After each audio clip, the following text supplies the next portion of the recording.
بخت نصر بادشاہ کا عبرت انگیز واقعہ۔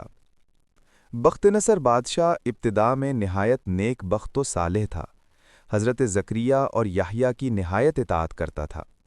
اتفاقاً اس نے ایک عورت سے نکاح کیا جس کے ہمراہ ایک لڑکی نہایت حسینہ و جمیلہ پہلے شوہر سے تھی۔ جب وہ لڑکی سن بلوغ کو پہنچی تو بادشاہ اس کی بہار حسن دیکھ کر فریفتہ و دیوانہ ہو گیا۔ اس کی ماں کو پیغام دیا، وہ بہت خوش ہوئی، مگر دل میں اندیشہ کیا کہ بادشاہ پیغمبروں کا مطیع و فرمان ہے اور نکاح اللہ کے پیغمبر کی شریعت کے خلاف ہے، وہ کیوں اس کام کی اجازت دیں گے؟ اس لیے بادشاہ سے کہا کہ تم اس کا مہر ادا نہ کر سکو گے۔ اس نے دریافت کیا کہ کتنا مہر ہے؟ جو کچھ کہو میں دوں گا۔ عورت نے کہا اس کا مہر تمہارے دونوں پیغمبروں کا سر ہے، اگر تم یہ مہر ادا کر سکو تو لڑکی حاضر ہے، ورنہ اس کا نام مت لو۔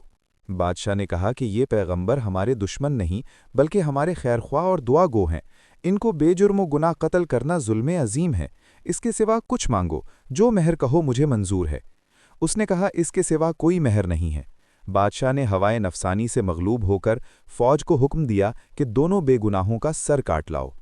حکم کے مباجب سپاہیوں نے جا کر اول حضرت یحییٰ کو بیت المقدس میں قتل کیا اور حضرت زکریا یہ حال دیکھ کر جنگل کی طرف بھاگ نکلے۔ فوج پیچھے ہوئی اور شیطان نے ان کی رہنمائی کی۔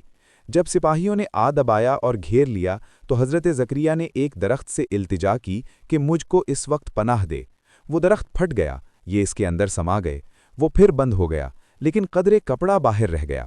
فوج متحیر ہوئی کہ کہاں غائب ہو گئے۔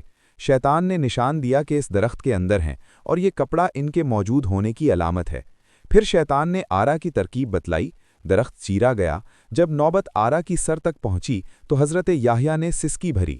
حکم الہی نازل ہوا، اگر اف کرو گے تو پیغمبری سے خارج کر دیے جاؤ گے۔ تم نے غیر سے کیوں پناہ مانگی؟